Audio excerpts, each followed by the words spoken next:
En esta oportunidad estaremos conversando acerca de lo que se refiere el patrimonio.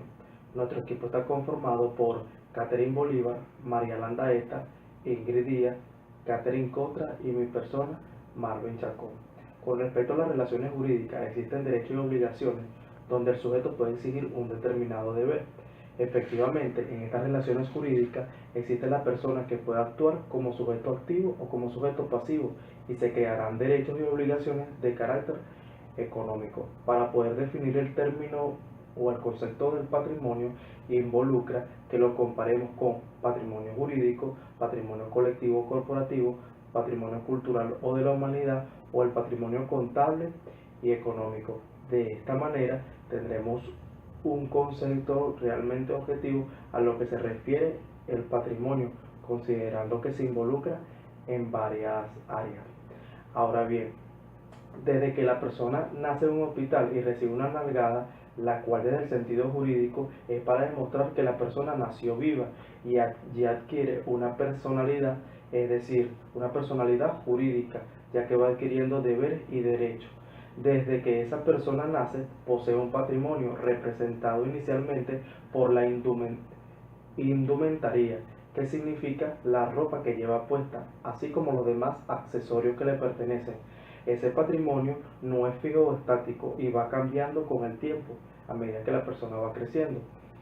En tal sentido, podemos definir el patrimonio como uno de los conceptos básicos del derecho civil y tiene interés desde el punto de vista teórico y importante, considerando que se llama patrimonio al conjunto de bienes y riquezas que posee una persona.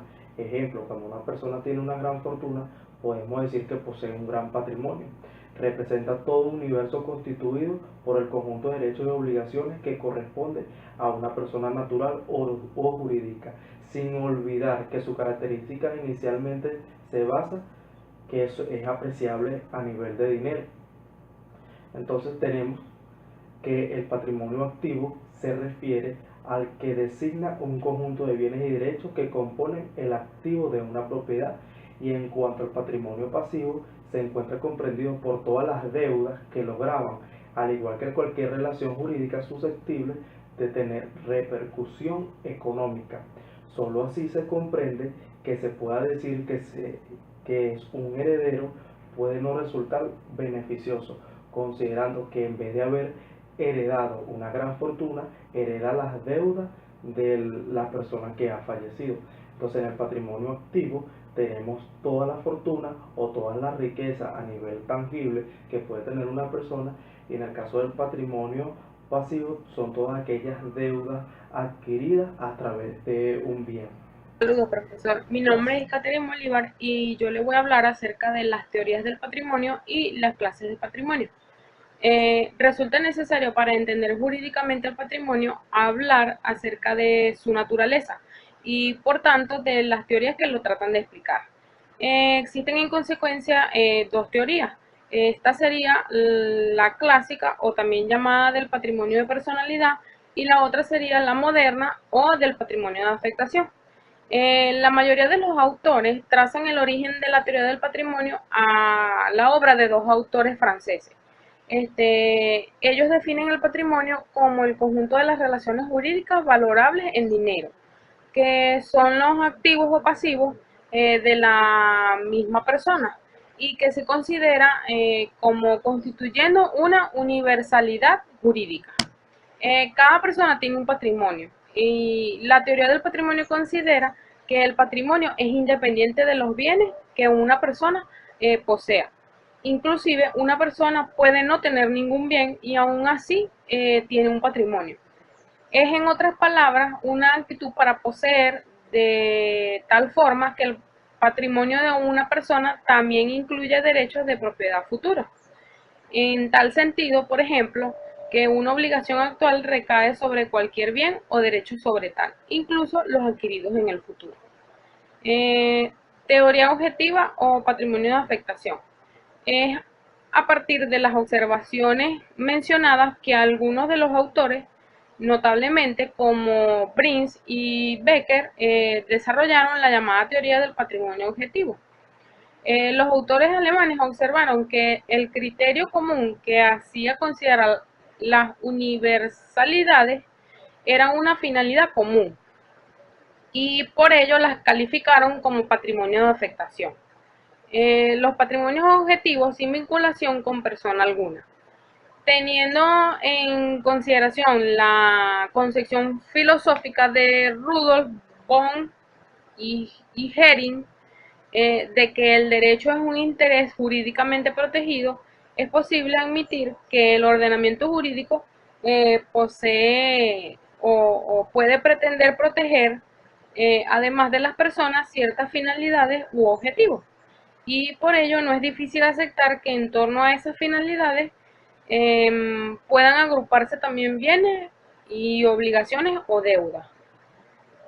Finalmente, muchas de estas autoridades, siguiendo a Duguid, entienden los derechos desde el punto de vista objetivo.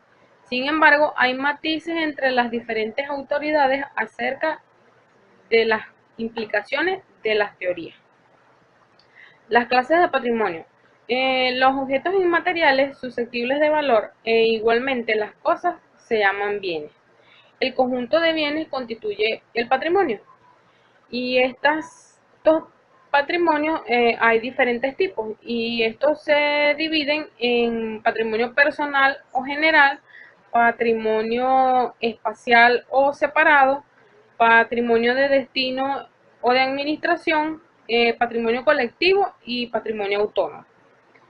El patrimonio personal o general, este se refiere al hecho o premisa jurídica de que cada persona no tiene sino un solo patrimonio. En el ordenamiento jurídico venezolano, la regla general es la unidad del patrimonio. Patrimonio especial o separado. A manera de excepción, la ley en algunos casos admite al lado del patrimonio general de las personas la existencia de otros patrimonios, teniéndose así los patrimonios separados o especiales. El patrimonio de destino o de administración. Esta clase de patrimonio se refiere al conjunto de bienes y derechos a los cuales falta el titular o cuyo titular permanece temporalmente desconocido. Patrimonio colectivo. Es necesario aclarar que estos no constituyen una categoría distinta de otros patrimonios. Se atiende a su régimen jurídico.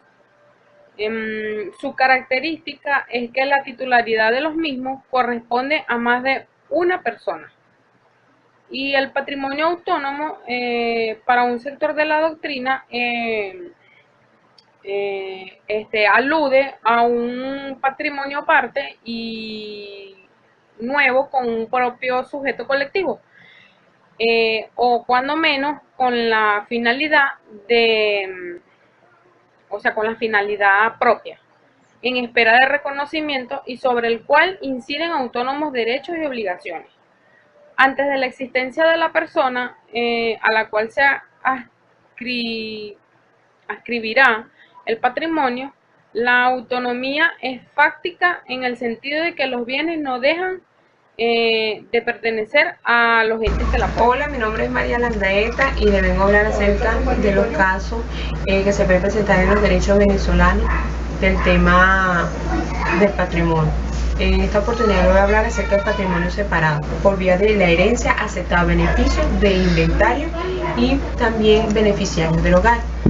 El beneficio de inventario es un medio concedido por la ley para evitar la confusión de los patrimonios del causante y del heredero, lo cual permitirá al heredero conocer la cuantía de la herencia y le da la alternativa de renunciar a la herencia o aceptar las consecuencias de una herencia pasiva. En el artículo 1036 del Código Civil venezolano establecen los efectos del beneficio de inventario, que consiste en dar al heredero las ventajas siguientes. 1. No estar obligado al pago de las deudas de la herencia ni al de los legados. 2. No confundir sus bienes personales con los de la herencia. Los beneficiarios del hogar la legislación civil venezolana establece lo siguiente en su artículo 636, que gozarán del hogar las personas en cuyo favor se haya constituido, y si esto no consta claramente, serán beneficiarios el cónyuge, los ascendientes que se encuentren en estado de reclamar alimentos, los hijos mientras permanezcan solteros y los hijos mayores entredichos o inhabilitados por defecto intelectual. También les voy a hablar acerca del patrimonio de la comunidad conyugal. En este caso hay que distinguir que existen bienes propios de los cónyuges. Son los bienes propios que pertenecen al marido y a la mujer al tiempo de contraer matrimonio, y lo que durante estos adquieren por donación, herencia, legado o por cualquier título lucrativo, así como también joyas, vestidos y otros enseres u objetos de uso personal o exclusivo de la mujer o el marido. Esto está establecido en el artículo 151 del Código Civil venezolano. Allí pueden conseguir más información con respecto a este tema. Los bienes comunes de los cónyuges son los bienes adquiridos a título oneroso durante el matrimonio a costa de caudal común, bien se haga la adquisición a nombre de la comunidad o alguno de los cónyuges. Los provenientes también del trabajo, industria, profesión, prestaciones sociales, bonificaciones, entre otros, durante el matrimonio procedentes de bienes comunes o peculiares de cada cónyuge. Esto hace referencia al artículo 156 del Código Civil venezolano. También les voy a hablar acerca del patrimonio del menor no emancipado. En este caso existe el patrimonio del menor adquirido por herencia, legado o donación que administran los padres en ejercicio de la patria potestad, y el patrimonio adquirido a fuerza de trabajo personal, el cual puede personalmente administrar el menor.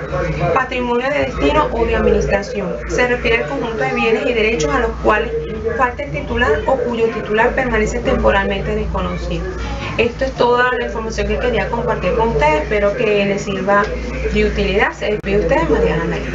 Díaz, curso Estudios de Derecho. La materia sobre la cual hablaremos hoy es Derecho Civil Bienes, y el tema que nos corresponde ahora es el patrimonio y los casos en el derecho venezolano. La herencia aceptada a beneficio de inventario es una institución de tipo sucesoral mediante la cual el heredero del acervo hereditario, previo análisis de manera voluntaria, opta por la aceptación o repudiación de la herencia. Este beneficio se concede a los herederos para que no respondan sino por las obligaciones hereditarias sobre la concurrencia de los bienes que heredan. Para ser beneficiario de esta figura se debe aceptar la herencia a beneficio de inventario, pues lo que se busca es no afectar el patrimonio personal de la persona que acepta una herencia. Todo lo relativo a esta materia se encuentra estipulado en los artículos 1023 y 1059, ambos inclusive del Código Civil. El hogar constituye lo que se denomina patrimonio separado, ya que representa un núcleo de obligaciones y derechos también pertenecientes al sujeto jurídico al cual corresponden las demás obligaciones y derechos que constituyen el patrimonio general. Viene a constituir un nuevo patrimonio que no responde a las obligaciones del constituyente ni de ninguna otra persona. No se transmite por herencia a la muerte de éste y nadie tiene la disponibilidad del bien quedando afectado a la finalidad de que gocen de él los respectivos beneficiarios. Está establecido en el artículo 632 del Código Civil. El patrimonio del menor no emancipado, siempre y cuando el menor vive independientemente, también constituye una forma de patrimonio separado. En este caso existe el patrimonio del menor adquirido por herencia, legado o donación que administran los padres en ejercicio de la patria potestad, y el patrimonio adquirido a fuerza del trabajo personal, el cual puede personalmente administrar. El patrimonio de la comunidad conyugal, que es el patrimonio colectivo en donde ninguno de los titulares tiene un derecho específico, sino que ambos cónyuges ejercen un derecho general sobre todos y cada uno de los elementos que constituyen este patrimonio. Esto está establecido en los artículos 165 y siguientes del Código Civil. El patrimonio de destino de administración se refiere al conjunto de bienes y derechos a los cuales falta el titular o cuyo titular permanece temporalmente desconocido. Es un patrimonio de tipo excepcional, desligado de la relación de dependencia con ningún titular. En este caso existe un titular interino que está al servicio de un fin jurídicamente válido, temporal, sometido a conservación y vigilancia de un administrador mientras dure la situación que le dio origen. El patrimonio del ausente está determinado por una finalidad de orden jurídico, que es la conservación de los bienes de una persona que en un momento determinado no se sabe si existe ni dónde se encuentra. El ordenamiento normativo permite organizar el patrimonio de esta persona y designar a un representante del mismo. Esto está establecido en los artículos 419 y siguientes del Código Civil. Es el caso del ausente mientras el fallecimiento no haya sido declarado legalmente. Patrimonio de la herencia adyacente. Es aquella que está a la espera de que alguien acredite derechos sobre ella, tal como lo dispone el artículo 1060 del Código Civil. Se refiere a la herencia cuyo heredero o herederos se desconocen o cuyos herederos testamentarios o intestato han renunciado a ella y que todavía no ha sido declarada vacante. En este caso, se preverá a la conservación y administración de los bienes hereditarios por medio de un curador. Patrimonio del nasciturus, o sujeto que no ha nacido todavía, se refiere a la persona que ha de nacer, pero que solo ha sido concebida o que habrá de serlo. Esta figura está prevista en los artículos 922 y 925 del Código Civil. Patrimonio del comerciante fallido y de la persona en vías de liquidación, patrimonio de liquidación. El patrimonio del comerciante fallido es aquel en espera de repartirse entre los acreedores, y el patrimonio de la persona jurídica en vías de liquidación en espera de repartirse entre socios que constituyen una persona jurídica. Declarada la quiebra de un comerciante, la masa activa de sus bienes queda afectada a la satisfacción de la masa de acreedores.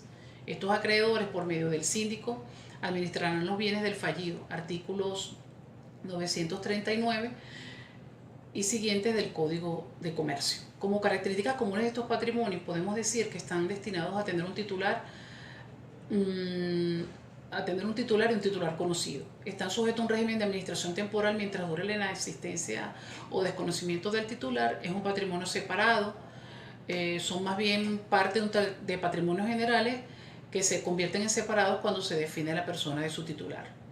El patrimonio colectivo, la titularidad de los mismos corresponde a más de una persona, que en este caso ninguno de los titulares tiene un derecho específico, sino que todos unitariamente ejercen un derecho general sobre todo y cada uno de los elementos que constituyen el patrimonio. Un ejemplo típico de ello es la comunidad de bienes en el matrimonio establecido en el artículo 164 del Código Civil. Patrimonio residual es aquel en el cual el titular del patrimonio afecta algunos bienes a un fin específico o cometido especial. Cualquier sujeto a un desprovisto de bienes o con todos sus bienes afectados es titular de un patrimonio residual en potencia. Patrimonio autónomo es aquel que tiene vida propia sin necesidad de estar vinculado a un sujeto de derecho, por ende comprende un conjunto de derechos y obligaciones que no están imputados a una persona determinada. Es todo, buenas tardes, muchas gracias.